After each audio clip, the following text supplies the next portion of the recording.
Three questions. So the first one on the coherence on residues. Of course, as you know, we have our European Food Safety Agency that is determining if a product and under which maximum residue level it is a threat or not to human health, for example, but as well for pollinators, etc. What is done in the European Union is, of course, that we have a political decision to take off an active substance or a plant protection product. But when it was authorized, then, of course, there was as well a scientific approach to that, to say, okay, it is safe for use if it is rightly applied. And that is something I think where we have to be very clear as well. Products need to be rightly applied. And that is something that has maybe led in the past to some pollutions that were counterproductive. But nonetheless, as I stated in the beginning, we have, for example, our Sustainable Development Goals, where we have to fight at global level against biodiversity loss.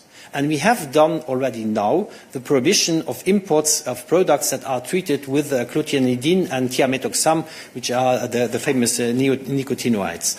So this is something we are already doing, and we have to see further if there is a highly toxic product that is banned for good reasons, for human health, for environmental protection in the European Union, how can you accept that the pollution happens somewhere else? This is called greenwashing, and I think we have to address this very clearly. And this is not only something our farmers are saying, this is something what the society is clearly asking for as well, to have this. But on the other hand, of course, on the point where you say, when we take a pesticide off, we need now to speed up the alternatives, because otherwise production will suffer, the harvest will suffer, because we have as well new problems, especially since we take the classic active substances off. I mentioned that over the last 10 years we have taken away over 100 products, and this is posing a problem in a lot of sectors. I can name the sugar production, sugar beet production, for example, but there are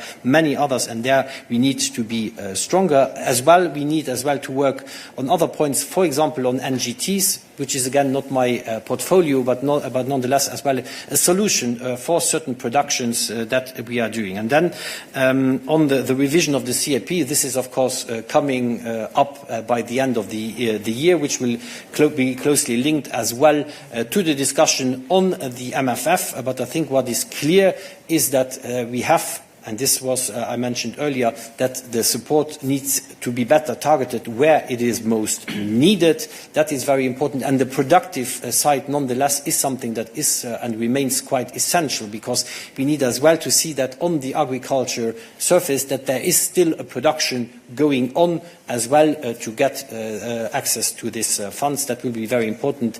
And this production side is very strategic, because if we take out land out of production, this is making us more vulnerable as well for imports, and this is as well contributing to higher prices for our consumers, and there the consumer is very at the core of our actions as well.